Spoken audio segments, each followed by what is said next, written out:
আজি আমি ইয়াত উপস্থিত থকা বা সংসাৰৰ বহু লোকে লক্ষ লক্ষ কোটি কোটি লোকে তিনিটা তাপত ভুগি আছে আদি দৈবিক আদি ভৌতিক আৰু আধ্যাত্মিক মই কৈছিলোঁ আপোনালোকক আদি দৈবিক মানে কি দৈব্যক্ৰমে যিবিলাক আমি যন্ত্ৰণা পাওঁ দৈব্যক্ৰমে যেনেধৰণে আপোনাৰ আজি হঠাৎ ধুমুহা আহিলে গছ এডাল পৰি পেলাই আপোনাক মাৰিলে নহয়নে বাৰু মানে ঢেৰেকণি মাৰিলে সেই ছটটো পৰি আপুনি মৃত্যুবৰণ কৰিলে এইবিলাক আদি দৈবিক দৈব্যক্ৰমে ঘটিলে যিটো আপুনি ভবা নাছিল আৰু যেনেকৈ বানপানী আহিলে বহু লোক বানপানীত উটি যায় নহয়নে বাৰু বহু ধৰণৰ জুই লাগে জুইত পৰিও মৰে কেতিয়াবা গাড়ী এখন এতিয়া হঠাতে কুম্ভমেলাত এখন যাত্ৰীবাহী সকলো গুচি গ'ল 80 বছৰীয়া 90 বছৰীয়া লোক এজন বাছতে বহি আছিল কিন্তু বাছখন হঠাতে জ্বলি গ'ল গোটেই মানুহখিনি বাচিলে তেওঁ বাছখনৰ ভিতৰতে অনিগ্ধ হ'ল এইবিলাক আদি দৈবিক তেওঁ ভবা নাছিলে তেওঁ কৰাও নাই একো কিন্তু আপুনি সেই গাড়ীখন জ্বলি গ'ল এইবিলাক আদি দৈবিক দৈব্যক্ৰমে যিবিলাক ঘটে যেনেধৰণে আপুনি জন্মগতভাৱে কণা হৈ আহিছে জন্মগতভাৱে অন্ধ হৈ আহিছে জন্মগতভাৱে আপুনি লেঙুৰা হৈ আহিছে তাৰ কাৰণে আপুনি সংসাৰত যিমানবিলাক কষ্ট পাব লাগে এইবিলাক আদি দৈবিক দৈব্যক্ৰমে হৈছে তাত কাৰো হাত নাই কাক ধৰিব এতিয়া মানুহ এজনে যদি চকু এটা ফুটুৱাই দিয়ে কেছ মকদমা কৰিব বা চকুটো লগাই দিবলৈ ক'ব যদি জন্মতে যদি চকু অন্ধ হৈ আহিছে কাকনো দোষাৰোপ কৰিব এইবিলাক আদি দৈবিক আদি ভৌতিক মানে ভূত মানে জীৱই জীৱৰ ওপৰত কৰা অত্যাচাৰ সাপ এটাই খেদি আহিছে আপোনাক ফুটিছে তাৰ কাৰণে আপুনি মৃত্যুবৰণ কৰিলে নহয়নে বাৰু জেঠীজনে কামুৰি দিলে বাঘটোৱে কামুৰিলে খালে এনেকুৱা ধৰণৰ জীৱই জীৱক যেনে মানুহে মানুহক মাৰিছে মানুহেতো মানুহক মাৰিছে তাৰ কাৰণেতো তাপ পাইছে এইবিলাক আদি ভৌতিক মনত ৰাখিব তাপবিলাক মই কৈছোঁ তেনেকুৱা যিমানবিলাক আছে আৰু জীৱৰ পৰা জীৱলৈ যোৱা তাপবিলাক সৰ্পই দংশন কৰিলে বাঘে খালে ভালুকে খালে মানুহে মানুহক মাৰিলে আপুনি বিচা এটা কামুৰি মানুহ মাৰিছে এইবিলাক জীৱই জীৱৰ ওপৰত কৰা যিবিলাক অত্যাচাৰ সেই অত্যাচাৰবিলাকক আদি ভৌতিক বুলি কয় ভূত মানে জীৱ তাৰপিছত কি আহিলে আধ্যাত্মিক তাপ মানে মানসিক তাপ আপুনি মনত প্ৰত্যেকে একোৰা জুই লৈ আছে কোনো নেদেখে আপুনি গৰম উঠিছে ফেনখন চলাই দিছে ঠাণ্ডা পৰিছে কিন্তু মনৰ মানসিক তাপত যেতিয়া গৰম উঠি যায় আপুনি এচি লগাই ঠাণ্ডা কৰিব নোৱাৰে মানসিক তাপ যেনেকৈ আপোনাক মই কিবা এটা বেয়াকৈ ক'লোঁ আপুনি হহি থাকিলে মোক একো ক'ব নোৱাৰে কিন্তু মনতে আপুনি একোৰা জুই লৈ ৰাতিটো টোপনি নাহিল ৰাতিটো চাওকচোন টোপনিটোৰ কাৰণে আমি হাবিয়াস কৰি থাকোঁ শুলি আমি টোপনি যাওঁ কিন্তু কেতিয়াবা আমি 2 দিন 3 দিন টোপনি নহাকৈ থাকোঁ যিমান চেষ্টা কৰিলোঁ আমাৰ টোপনি নাহে কিবা এটা মানসিক আঘাতত সাংসাৰিক আঘাত থাকে প্ৰত্যেকৰে থাকে ল'ৰা ছোৱালী ধন টকা পইচা ইতৰস্তপা বহুত ধৰণৰ আমাৰ আঘাত আহে যিবিলাক আঘাতৰ কাৰণে আমি কেতিয়াবা বোলে ৰাতি নেযায় নোপোৱাই বুলি কয় নকয়নে বাৰু এনেকুৱা ধৰণৰ তাপবিলাক কিন্তু আপোনাক কোনো পৰিত্ৰাণ পেলাব নোৱাৰে এই তিনি তাপ প্ৰত্যেকজন মানুহৰ মনত থাকে বা হৃদয়ত থাকে আৰু এই তিনি তাপৰ পৰা মুক্তি হ'ব পৰা একমাত্ৰ উপায় হ'ল ভগৱন্তৰ চৰণত আশ্ৰয় গ্ৰহণ কৰা আপুনি দৈব্যক্ৰমে হোৱা ঘটনাৰ পৰা আপুনি যেতিয়া ধুমুহা আহিছে বানপানী আহিছে আপুনি একেশ্বৰে যদি ভগৱন্তৰ চৰণত সমৰ্পিত হৈছে হে প্ৰভু তুমি নবচালে আৰু মোৰ উপায় নাই হয়তো গছডাল আপোনাৰ কাষতে পৰিছে আপোনাক বচাই দিছে নহয়নে বাৰু কথাটো আপোনাৰ ঢেৰেকণি মাৰিছে আপোনাৰ কাষৰ গছজোপাতে পৰিছে আপোনাক বচাই দিছে গৈ আছে আপুনি ৰাস্তাই দি আপুনি পাৰ হৈছে তাৰ পাছতে গছডাল পৰিছে এইবিলাক তাপৰ পৰা ৰক্ষা পাবলৈ হ'লে একমাত্ৰ ভগৱন্তৰ চৰণ যিজন বৈষ্ণৱ ভকতে ভগৱন্তৰ চৰণত সমৰ্পিত হৈ থাকে তেওঁ কিন্তু এই তাপৰ পৰা মুক্ত হ'ব পাৰে অন্যথা নোৱাৰে ঠিক তেনেকৈ আপোনাক মানুহ এজনে খাপ পিটি আছে মাৰিবলৈ আদি ভৌতিক কিন্তু কিবা এটা কাৰণত সেইখিনি সময়তে আপুনি কোনোবা এজন মানুহৰ লগত কথা পাতিলে বা লগ এটা হ'ল কিন্তু মানুহজনে আপোনাক মাৰিব নোৱাৰিলে কাৰণ ভগৱন্তই আপোনাৰ সহায় হ'ল ভগৱন্তৰ চৰণত আপুনি সমৰ্পিত হৈ আছে ভগৱন্তৰ গুণনাম গাই থাকে যিকোনো প্ৰকাৰে আপোনাক তেনেকুৱা বিপদৰ পৰা ৰক্ষা পাব ঠিক মানসিক তাপো আপোনাৰ জীৱনলৈ সংসাৰৰ তাপ আহিছে বহুত ধৰণৰ কষ্ট পাইছে অন্তৰত আঘাত আহিছে কিন্তু দেখিব আপুনি যেতিয়া সাধুৰ সংগলৈ গৈছে ঈশ্বৰৰ নাম লৈছে ভাগৱত শ্ৰৱণ কৰিছে আপুনি সম্পূৰ্ণ বুজি পালে যে এইবিলাকতো সুখ দুখ এইবিলাক জীৱনত ভাবি একো লাভ নহয় তেনেধৰণে আপুনি মানসিকভাৱে শান্তি পায় নহয়নে বাৰু আৰু পায়ো থকা হৈছে গতিকে এই তিনি তাপৰ পৰা মুক্ত হ'ব পৰা এটাই ব্যৱস্থা হে হ'ল কৃষ্ণৰ পাদপংকজ আৰু সেই পাদপংকজত যিজন লোকে সেৱা সৎকাৰ নকৰাকৈ আছে এই জগতত তেওঁতকৈ আৰু অধম নাই বুলি ভাগৱতে কৈছে। এই কথাটো এনেধৰণে প্ৰকাশ কৰিছে যে এই ৰাম শুনিও কেন দুখ প্ৰভু কৃপাময় সংসাৰৰ তিনি তাপে জীৱ কপেলা পুৰয় তাৱত তাপৰ নেৰায় জীৱগণ যাৱে তজু পাদ পদ্মে নপখে শৰণ। মৈত্ৰেয়ে বিদুৰক বৰ কৌশলগতভাৱে কৈছে, প্ৰশ্নটো উত্তৰ দিছেগৈ। সৰ্বপ্ৰথমে বিদুৰে কি প্ৰশ্ন কৰিছিল যে মানুহবিলাকে সুখৰ পাছত ঘূৰোঁতে ঘূৰোঁতে যন্ত্ৰণা কেলে পায়, দুখ কেলে পায়? আগৰ পাঠত পাই আহিছিলোঁ নহয়। বিদুৰে সুধিছিলেগৈ নাই? যেতিয়া বিদুৰে মৈত্ৰেয়ক লগ পাইছিল আৰু মৈত্ৰেয়ক লগ পাই তেওঁৰ জীৱনত এটা দুখ হৈছে, তেওঁ ঘৰ সংসাৰ এৰি থৈ গৈছে, ৰাজ্য এৰি থৈ গৈছে, যে মানুহে সুখ বিচাৰোঁতে বিচাৰোঁতে কেৱল দুখহে পায়, সদায় সুখৰ পাছত বলীয়া, মৃত্যু পৰ্যন্ত মানুহক সুখকে লাগে। কিন্তু জীৱনত কোনোবাজনে ক'ব পাৰিবনে বোলে মই সুখী, মই বিচৰা সুখখিনি পালোঁ? কিন্তু আমি পাম বুলি সদায় আশা কৰি থকাটোৱে হ'ল আমাৰ জীৱনৰ দুৰ্ভাগ্য। আৰু এদিন দেখিম আমাৰ সমস্ত শৰীৰ ত্যাগ কৰি গুচি গ'লোঁ, কিন্তু আমি বিচৰা ধৰণৰ সুখখিনি নাপালোঁ। এই কথাটো কিন্তু বিদুৰে সুধিছে মৈত্ৰেয় মুনিক, আৰু মৈত্ৰেয়ে কিন্তু তেতিয়া একো কোৱা নাছিল। আজি কিমান কৌশলগতভাৱে আহি পেলাই কৈছে যে যিজন ভগৱন্তৰ চৰণত সমৰ্পিত হ'লে সংসাৰৰ তিনি তাপৰ পৰা মুক্ত হয়, তেনেকুৱা তিনি তাপৰ পৰা মুক্ত হ'ব পৰা ভগৱন্তৰ চৰণ সেইজন লোকে কিয় বাৰু সেৱা সৎকাৰ নকৰে, কিয় বাৰু তেওঁৰ নাম গুণ নলয়? এই কথাটো কৈছে যে তাৱত তাপৰ নেৰাৱয় জীৱগণ যাৱে তজু পাদ পদ্মে নপখে শৰণ। এতেকে তোমাৰ তাপহাৰী দুই পাৱে লৈলোহু শৰণ আমি হবে সৰ্বভাৱে। সেইকাৰণে আমি ঈশ্বৰক ভজিব লাগে। ঈশ্বৰক যে আমি ভজিব লাগে, নামঘৰলৈ যে আহিব লাগে, ভাগৱত যে শ্ৰৱণ কৰিছোঁ বা পাঠ কৰিছোঁ, ইয়াৰ লক্ষ্য হ'ল কি? তিনি তাপৰ পৰা আমি কেনেকৈ মুক্ত হ'ব পাৰোঁ। আমি আগতেও কৈছোঁ আপোনাসকলক যে সাধুসকলে সৎসকলে শাস্ত্ৰ ভাগৱত নপঢ়ে, নামঘৰলৈ কোন আহে? আমি সংসাৰৰ তিনি তাপৰ পৰা মুক্ত হ'বৰ কাৰণে আহি ইয়াত বহি আছোঁ। আমি আচলতে প্ৰত্যেকজনে অধৰ্মী, অভিশপ্ত একোজন একোজন। আমাৰ জীৱনত অভিশাপ আছে পৰীক্ষিতৰ নিচিনাকৈ। পৰীক্ষিতে যদি অভিশপ্তৰ পৰা মুক্ত হ'বৰ কাৰণে ভাগৱত শ্ৰৱণ কৰিছিলে, আমিও অভিশপ্তৰ পৰা আজিলৈকে যিমান অভিশপ্ত হৈ আছে তাৰ পৰা মুক্তি পাবলৈ হ'লে কেৱল ভাগৱতৰ বাদে আৰু আমাক মুক্তি দিব নোৱাৰে। আপোনালোকে এইটো কেতিয়াও উপস্থাপন কৰিব নোৱাৰিব যে যিসকল লোক ভাগৱতলৈ নাহে বা নামঘৰলৈ নাহে তেওঁলোক কিয় নাহিব, আমিহে গৈছোঁ। নহয়, তেওঁলোক পৰম কৃপালু, তেওঁলোক পৰম সাধক, তেওঁলোকক ভাগৱত প্ৰয়োজন নাই। ভাগৱত প্ৰয়োজন আছে আমাক, যিসকল লোক আমি সংসাৰৰ তিনি তাপত জৰ্জৰিত হৈ আছোঁ। ভাগৱতে কৈছে, মই কোৱা কথা নহয়। এই কথাটোকে কৈছে আপুনি চাওকচোন, যে এতেকে তোমাৰ তাপহাৰী দুই পাৱে লৈলোহু শৰণ আমি হবে সৰ্বভাৱে। সেইকাৰণে আমি ঈশ্বৰৰ চৰণত শৰণাপন্ন হৈছোঁ। জাত হন্তে গংগা দেৱী ভৈলন্ত উতপতি ইহাকন ভজি লোক যায় অধুগতি। যাৰ পদৰ স্পৰ্শত গংগা বৈ আহিছিল, তলুকক আক্ৰমিলা চৰণৰ গতি তজু পাদদুকি গংগা ভৈলা উতপতি। যাৰ পাদত বা পদৰ স্পৰ্শত গংগা বৈ আহিছিল, তেনে পদক কোনজন লোকে সেৱা নকৰাকৈ থাকিব পাৰে এই জগতত? হে ৰাম কেৱল ভক্তিত যিটো হৃদয়ত ধৰি ধীৰ হুয়া চলে লোক বৈকুণ্ঠ নগৰী। হেন চৰণত আমি পখিলো শৰণ কৃপা কৰা জয় জয় দেৱ নাৰায়ণ।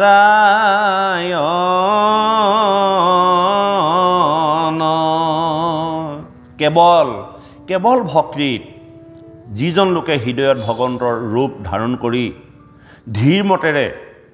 শৰণাপন্ন হৈ এই বৈকুণ্ঠ নগৰীলৈ প্ৰৱেশ কৰে, সেইজন চৰণত আমি সৰ্বজনে শৰণে পখিছোঁ। হে ৰাম তোমাৰ কৃপালু গুণ কি কহিব আমি, ভকত জনক দায়া সদা কৰা স্বামী। তাৰাক কৃপায়ে নানা ধৰা অৱতাৰ, হেন বান্ধৱৰ পাৱে কৰো নমস্কাৰ।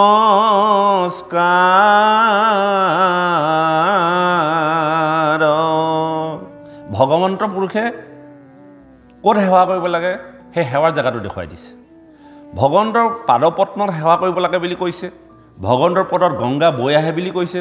তজু পাদত যদি আমি সেৱা কৰোঁ তেন্তে নিশ্চয় আমি সংসাৰৰ তিনি তাপৰ পৰা মুক্ত হ'ম কিন্তু এটা ভগৱানৰ পদযোগে আমি দেখা নাই এটা সেৱা কৰোঁ ক'ত এটা প্ৰশ্ন যে ভাগৱতে কৈ আছে যে ভগৱন্তৰ চৰণত সেৱা কৰা যাৰ পদত গংগা বৈ আহিছে যাৰ পদত স্পৰ্শ কৰিলে তিনি তাপৰ পৰা মুক্ত হয় এটা পদ ক'ত পাম পদজুইটো আমি দেখিব লাগিব সেই পদজুই দেখাই দিছে যে এই সংসাৰত যিসকল ভকত আছে বা যিসকলে ভগৱন্তৰ গুণ নাম গাই ফুৰে তেওঁলোকৰ চৰণত ধৰি সেৱা কৰিলেই ভগৱন্তৰ চৰণত ধৰা হ'ব এই কথাটো কৈছে চাওক আপোনালোকে যে তোমাৰ কৃপালু গুণ কি কহিব আমি ভকত জনক দয়া সদা কৰা স্বামী ভকতজনক সদায় আপুনি দয়া কৰক তাৰ কৃপায়ে নানা ধৰা অৱতাৰ হেন বান্ধৱৰ পাৱে কৰোঁ নমস্কাৰ তেওঁলোকৰ কৃপাতেই ভগৱন্ত পুৰুষে বিভিন্ন অৱতাৰ গ্ৰহণ কৰিব লগা হৈছে কাৰ কাৰণে আহিব লাগে বাৰু ভগৱন্ত ভকতৰ কাৰণে ভকতে মাতি আনে পলাদে মাতি অনা নাই নেকি নিহিংগ ৰূপ সন্তসকলে ভগৱন্তক যেতিয়া পৃথিৱীত সন্তসকলৰ ওপৰত অত্যাচাৰ হয় উৎপীড়ন হয় তেতিয়া সন্তসকলে ভগৱন্তক আহ্বান কৰে আৰু আহ্বান কৰাৰ লগে লগে ভগৱন্তই বাৰে বাৰে অৱতাৰ গ্ৰহণ কৰিব লগা হয় বহুমতীয়ে অত্যাচাৰ সহিব নোৱাৰি ব্ৰহ্মাদেৱৰ জৰিয়তে ভগৱন্তক ক'লেগৈ সেয়া পূৰ্ণকৃষ্ণ ভগৱন্ত হিচাপে অৱতাৰ গ্ৰহণ কৰিব লগা হ'ল পলাদৰ ওপৰত অত্যাচাৰ চলিলে নিহিংগ ৰূপে অৱতাৰ হ'ব লগা হ'ল নহয়নে বাৰু এনেধৰণে সেই কথাটোকে কৈছে যে ভকত জনক দয়া সদা কৰা স্বামী তাৰ আকৌ কৃপায়ে নানা ধৰা অৱতাৰ হেন বান্ধৱৰ পাৱে কৰোঁ নমস্কাৰ তাৰ আকৌ মানে সেই ভকতসকলক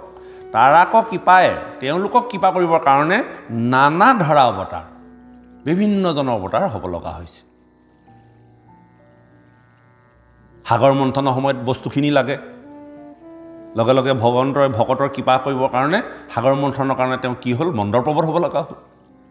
পৃথিৱীখন নাই জীৱবিলাকক সৃষ্টি কৰিবৰ কাৰণে পৃথিৱী আনি দিবৰ কাৰণে তেওঁ বৰাহ ৰূপ ধাৰণ কৰিব লগা হ'ল হিৰণ্যাক্ষৰ অত্যাচাৰ থাকিব নোৱাৰাৰ কাৰণে হিৰণ্যাক্ষক বৰাহ ৰূপে তেওঁ নাশ কৰিলে নহয়নে বাৰু বলিৰ অত্যাচাৰত তেওঁ থাকিব নোৱাৰা হ'ল দেৱতাসকলৰ ভকত দেৱতাসকলে আহ্বান কৰে তেওঁ কি হ'ল বটু বামুণ হিচাপে অৱতাৰ গ্ৰহণ কৰিব লগা হ'ল এনেধৰণৰ আপুনি প্ৰত্যেকটো অৱতাৰৰ একোটা একোটা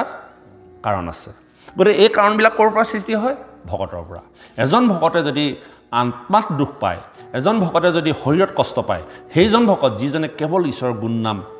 জপ কৰি থাকে আৰু তেওঁ যেতিয়া অন্তৰত আঘাত পাব তেতিয়া কিন্তু ভগৱন্ত পুৰুষে তেওঁ যেনেধৰণে বিচাৰিব তেনেধৰণে কিন্তু এই জগতলৈ অৱতাৰ গ্ৰহণ কৰিব লগা হয় এই ৰাম মিছা দেহ গেহেজাৰ অহংকাৰ ভাৱ হৃদয়ে থাকন্তু তাৰ দূৰ যে স্বভাৱ তাতে আমি তত্ত্বগণে কৰিলোঁ আশ্ৰয় প্ৰসন্ন হুয়ুক দেৱ দেৱ কৃপাময় ইন্দ্ৰিয়বিলাকে কৈছে যে আমাৰ যিটো স্বভাৱগত গুণ আছে এই স্বভাৱগত গুণবিলাকৰ কাৰণে আমি সৰ্বদা অহংকাৰী হৈ থাকোঁ হে প্ৰভু আৰু তুমি এই স্বভাৱগত অহংকাৰী ইন্দ্ৰিয়সমূহৰ মাজতে তুমি স্থিতি হ'লা আৰু স্থিতি হৈ আমাক তুমি সৎ বুদ্ধি দিয়া সৎ চিন্তা দিয়া এতিয়া চাওক আপোনাৰ আমাৰ ইন্দ্ৰিয়বিলাকৰ মাজতে দুটা ক্ৰিয়া হয় জিভাই ভাল বস্তু খায়ো ভাল পায় জিভাই বেয়া বস্তু খায়ো ভাল পায় চকুৰে ভাল বস্তু দেখিও ভালো দেখে বেয়াও দেখে ভাল বেয়া বুলি কিটো কৈছোঁ আমি চকু জুয়ে কেতিয়াবা আনন্দৰ কাৰণে আমি বিভিন্ন ধৰণৰ চাবলৈ মন যায় সেই একেযোৰ চকুৱে যদি ঈশ্বৰৰ ৰূপটো চাওঁ সেইটো এটা বেলেগ হ'ব একেখন জিভাহে যদি আমি মিঠা খাই ভাল পাওঁ আৰু মিঠা খাওঁতে যদি আমাৰ পৰিমাণ বাঢ়ি যায় তেতিয়াহ'লে সেই জিভাৰ গুণৰ কাৰণে আমাৰ জীৱনলৈ দুখ আহে ডায়েবেটিছ নামি আহে মিঠাই খাওঁতে খাওঁতে মিঠাই ভাল লগা খাওঁতে খাওঁতে সেই একেখন জিভাকে যদি আপুনি ৰাম নামৰ সোৱাদ ল'বলৈ যদি আগবঢ়াই দিয়ে তেন্তে সেই জিভাৰ দ্বাৰা আপোনাৰ শৰীৰলৈ সৎকৰ্ম আহিব গতিকে জিভাখনত কোন প্ৰৱেশ কৰি আছে বৰুণ প্ৰত্যেকটো ইন্দ্ৰিয়ত একোজন একোজন দেৱতা নিবাস কৰি আছে আপোনালোকে এইবিলাক কথা আমি পাই আহিলোঁ জিভাত কোন বহি আছে মুখত বৰুণ চকুত কোন বহি আছে আদিত্য অশ্বিনী কুমাৰ নাকত অশ্বিনী কুমাৰ কৰ্ণত দিশ এয়া আমাৰ এখন কিমান এক্সপাৰ্ট হৈছে দেখিছে হাতত ইন্দ্ৰ হে পদত আছে বিষ্ণু গুজ্জত যম লিংগত প্ৰজাপতি নহয়নে বাৰু গতিকে এনেধৰণে এতিয়া মুখত কোন বহি আছে বৰুণ পলাত চৰিতত এটা কথা লিখিছে কি লিখিছে বৰুণৰ পাখে বান্ধি থৈবা কটকাল আপুনি বয়স হ'লে বুদ্ধি হ'ব ভাল এটা বৰুণৰ পাখে মানে এই কথাটো আজি ইয়াত মই কৈ দিছোঁ বহুত ধৰণৰ তৰ্ক বিতৰ্ক হৈ থাকে বৰুণ মানে হ'ল বাক্য যিখন জিভাত মুখত বৰুণ বহি আছে আৰু সেই জিভাৰ দ্বাৰা কি সৃষ্টি হয় বাক্য সৃষ্টি হয় এটা বাক্য এপাত অস্ত্ৰ বাক্যবান গতিকে য'ত এইবিলাক ইন্দ্ৰিয় পৰমাৰ্থিক কথাহে দি ক'লে সেই কথাষাৰ আমি নুবুজি তৰ্ক বিতৰ্ক কৰি থাকোঁ বৰুণৰ পাখে বান্ধি থৈব কটকাল অৰ্থাৎ বাক্য বচনেৰে উপদেশ বচনেৰে তুমি তেওঁক কিছু বছৰ বুজাই থোৱাচোন এতিয়া তুমি নেবান্ধিবা যেতিয়া পলাদক বান্ধি থৈছে তেতিয়া তাত উপদেশ দিছে যে বৰুণৰ পাখে অৰ্থাৎ বাক্যবানেৰে কিছুকাল তেওঁক বুজাই পেলাই বান্ধি ৰাখাচোন কথাটো গম পালে ন কথাটো গতিকে আমাৰ মুখত কোন বহি আছে বৰুণ অৰ্থাৎ বৰুণৰ বাক্য জিভাত বাক্য এনেধৰণৰ কথাবিলাক ওলাব এইবিলাক কথা হে ৰাম মিছা দেহ গেহেজাৰ অহংকাৰ ভাৱ হৃদয়ে থাকন্তু তাৰ দূৰ যে সভা তাতে আমি তত্ত্বগণে কৰিলো আশ্ৰয় প্ৰসন্ন হুয়ুক দেৱ দেৱ কৃপাময়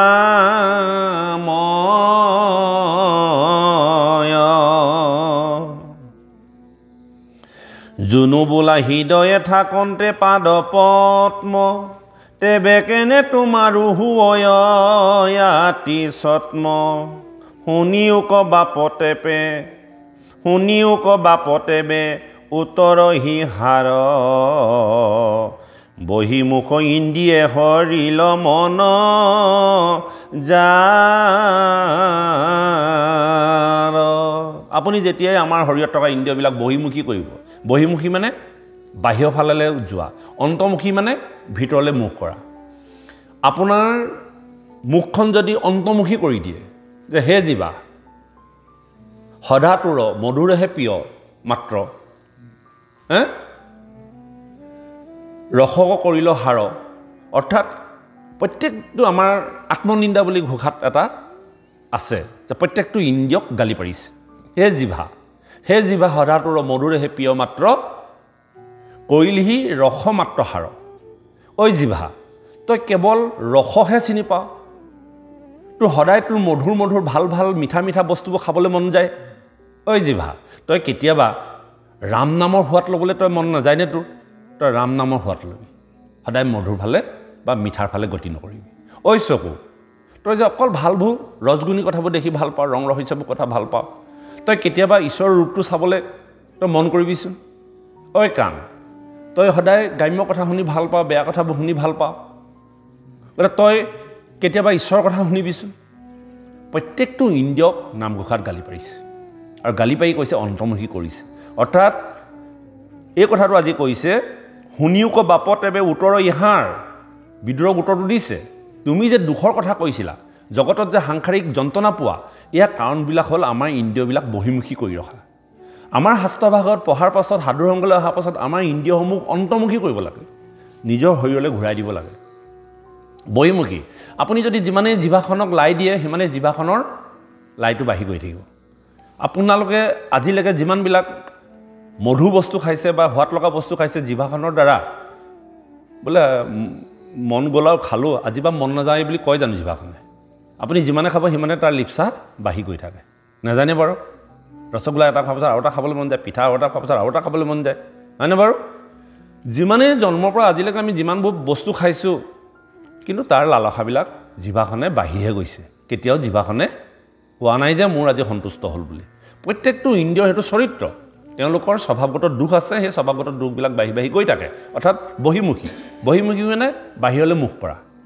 আৰু সেই ইন্দ্ৰিয়বিলাকক যদি আমি অন্তৰ্মুখী কৰি দিওঁ তেতিয়াহ'লে অন্তৰলৈ গ'লে মাত্ৰ কেৱল এটাই বস্তুৱে পান কৰিবলৈ পাব অন্তৰত পৰম ব্ৰহ্ম সোমাই আছে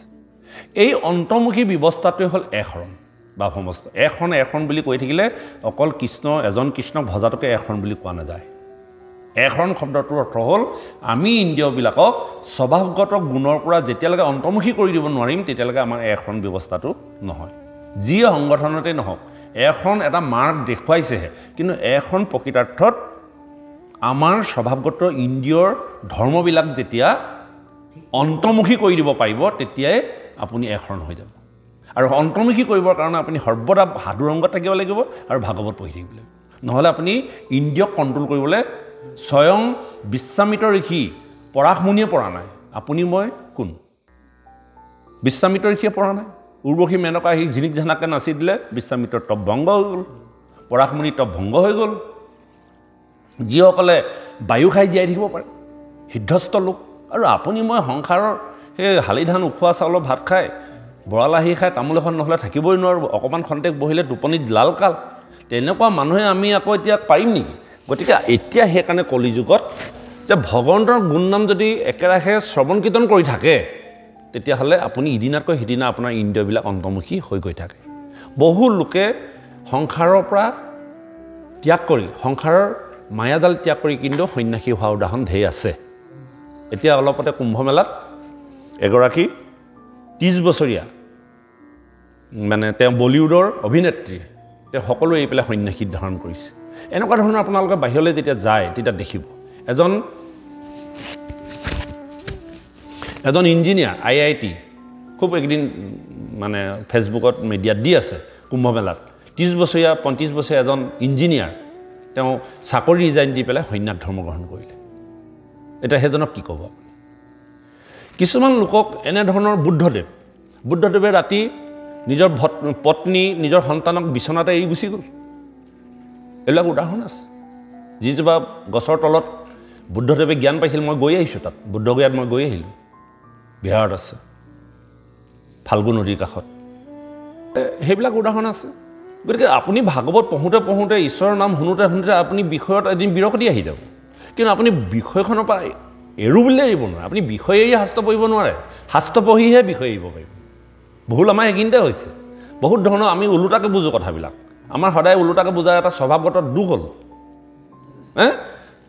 আমি শাস্ত্ৰ পঢ়ি সাধুসংগত থাকিহে বিষয়খন এৰিব পাৰিম কিন্তু বিষয়খন এৰি পেলাই আমি নামলৈ আহিব নোৱাৰোঁ মিছা কথা কেনেকৈ আহিব আপুনি কথাটো বুজিছেনে কথাটো এই কথাটো লক্ষ্য কৰক আমি যে ভাগৱত পঢ়ি আছোঁ ভাগৱত পঢ়োঁতে ঈশ্বৰৰ কথাবোৰ শুনোতে